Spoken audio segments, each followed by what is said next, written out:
Hi folks, welcome back to the channel. Today, so excited to have you here again for a cool video that I'm filming that I get asked a lot about, and my kind of best tips and advice, or things that I wish I'd known before I'd started streaming on Twitch back in 2015. So let's jump in.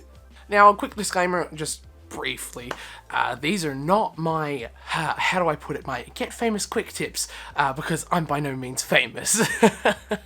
So, over the years, I've been streaming since 2015, and I've accumulated almost 10,000 followers on Twitch, and what am I at currently on Twitter? 1,200 on Twitter, and about 330 or something like that on Instagram, and the amazing 150 here on YouTube. So I've been able to somewhat grow a brand over the last couple of years and a streaming kind of persona and an influencer status within the content creation space. So I hope these things will help you out.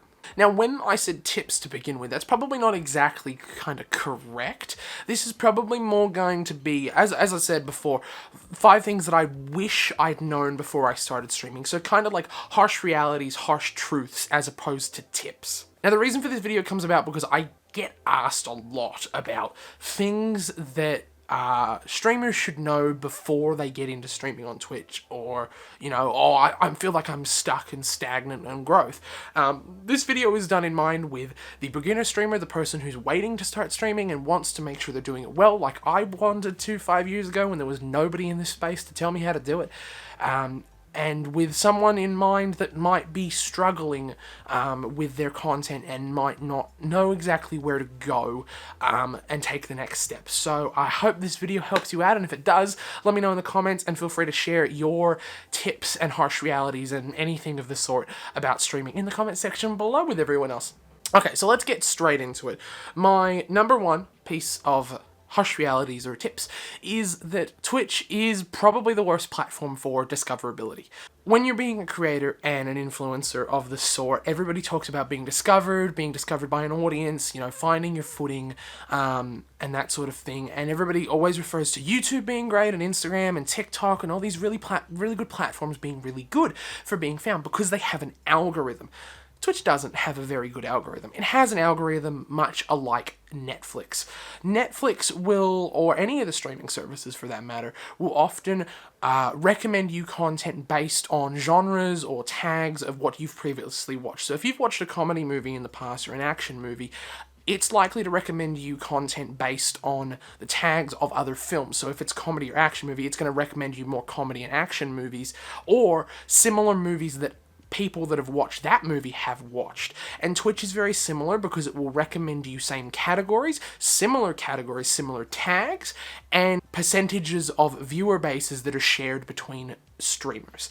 And that's something that I've found to be really beneficial to me on Twitch, is that through other communities that I'm a part of, people are coming over because I'm on their homepage recommendeds. Now, this isn't going to happen for everybody, and it's especially not going to happen if you're a beginner starting out on Twitch, because you most likely don't know many people yet and you're trying to find your footing. But over time, it will probably happen.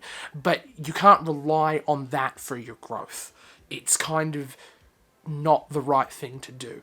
You're more likely to get picked up by an algorithm here on YouTube when you focus on ranking your videos in a search bar and having YouTube suggest your content, and then driving this audience you build over here over to Twitch.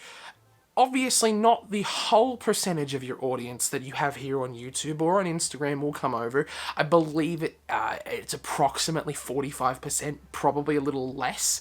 Most people have a YouTube account. Not everybody has a Twitch account. Tip number 2.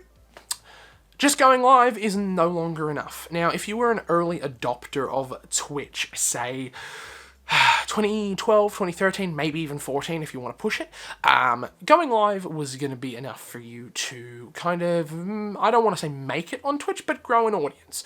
Because there was almost nobody here in 2012, in 2011. There was obviously a good bunch of creators and streamers and things like that here at the time, but the total was not very much as it is today. There are over 2 million unique broadcasters every month. In when am I filming this video? What month is this? July 2020. There are over 2 million every single month. When I talk about, you know, just going live not being enough, I'm also referring to the fact of always being live is not the right thing to do necessarily, depending on the content you create. Obviously, there will be exceptions to the rules here, and they won't always apply to every single person, but always being live, I found, for me personally, with my personal experiences, did not work for me. I made the decision to go full-time on Twitch when I took a gap year. I tried to pursue Twitch a little bit and try it out because I was in a place where I could try it out, and I did, and it didn't pan out very well for me. At the time before I went full-time, I was streaming anywhere between 4 to 5 days a week for about 4 hours at a time after school, and then I went full-time and I was streaming probably 5 to 6 for about 7 or 8, and that was killing my audience and, not making people want to come to streams. Obviously, there were the base that were still coming to stream, and I'm very appreciative of those people, but people that just the regular kind of average viewer, not broadcaster, average viewer on Twitch were not coming through. Scarcity and, value of I can't consume it all the time, so I'm going to be here tomorrow when you're live is also a real thing on Twitch. Number 3, there has to be value in your content in order for people to want to consume it all the time. It is something certainly that I wish I had had years ago. It was something that I went, wow, this changes the game for me, because, and I started to look at it from a perspective of, why do I consume my favorite creators' content on YouTube or Twitch? Is it because they tell me something and teach me something? Educational value? Is it they inspire or motivate me to get out of my chair and do something in terms of inspirational and motivational content? Am I able to relate to them? Like I live in the same area as them. I have a similar game that I play to them. What is it that makes me want to consume that? And once I learnt this, I took a good hard look at the content that I was consuming, and I was going, now that I know this, I wouldn't watch my own stuff. So it's something good to consider, I think, for everybody. Tip number 4, and if you're a stagnant streamer and you've been streaming on Twitch for a while, you've probably heard this before. That Twitch is easy. No, the harsh reality that I'm sharing here is that Twitch is really, really hard, and you're gonna have to work really, really hard to make it happen. I like to compare it to the performing arts industry or any kind of creating arts, singers, dancers, actors, anything like that. You often see them struggling and, living out of their car to make ends meet because they need to get to the job or whatever they want to do, or anything along those kinds of lines.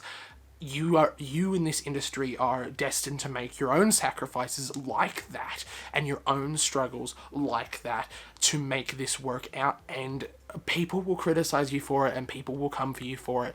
But ultimately, if it's like there's a quote that I really, really like. I don't know who it's from. Don't ask me who it's from. I can't tell you. If it both excites you and scares you, it's a risk worth taking. And I learned that not too long ago in a turning point of my life. And it's been what I've governed my life off of. Twitch is really hard. Twitch is really, really hard. It's not something that's going to just click and it's going to work and you're going to become the next ninja overnight. No, ninja is a lightning in a bottle situation. And the likelihood of you replicating a lightning in a bottle situation is very, very hard. And my final piece of advice or tip or strategy, whatever you'd like to call it, is that not everybody's going to like you and the content that you create. I think everybody, if you're like me, I'm very much, or was very much, a people pleaser, and I would go out going and hoping to make every single person that I came across a happy one, and that didn't work out. The way I like to think of it is there's tons of different types of people on Twitch that watch Twitch for different things. One person might watch it for Fortnite, one might watch it for Sims, one might watch it for Escape from Tarkov, or Clash of Clans or something, just to throw a game out there.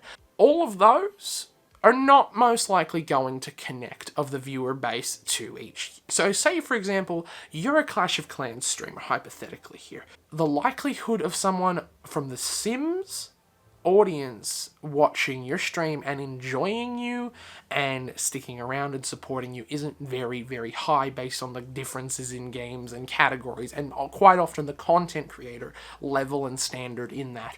Worry about creating content and making the people happy that support you and that are there for you and that actually like your stuff. And if you're sitting here going, but I don't have anybody in my chat, well, that's a fair thing. think about it like this, that you might not know it, but out there, you, yes, you are somebody's favorite content creator. If they haven't found you yet, they're just waiting to find you and they don't know you exist yet. It's surreal to me today, even after 5 years, that people come into my chat and say, "You're my favorite streamer. I love watching your YouTube videos. I try to be first in your chat every day." That's just surreal to me and something that I dreamed of when I started this. And, you know, your dreams can indeed come true when you do this. Again, feel free to leave any other tips or harsh realities you'd like and discuss content in the comments section below. I'd love to see what you're doing, what you're creating, that, you know, would be interesting for other people to see. You know, who knows? I'd love to do that. I try my best to reply to every single comment in the YouTube content. I try my best to reply to every single comment that comes in here on YouTube. If you enjoyed the video, feel free to give it a big ol' thumbs up and consider subscribing to the channel if you are new. I can create all sorts of content here on YouTube regarding Twitch. I do monthly Twitch stream highlights, tech videos, and just general kind of advice and life and vlogging style content like this. Thank you for watching. I hope you have an amazing rest of your day. Until next time, bye-bye.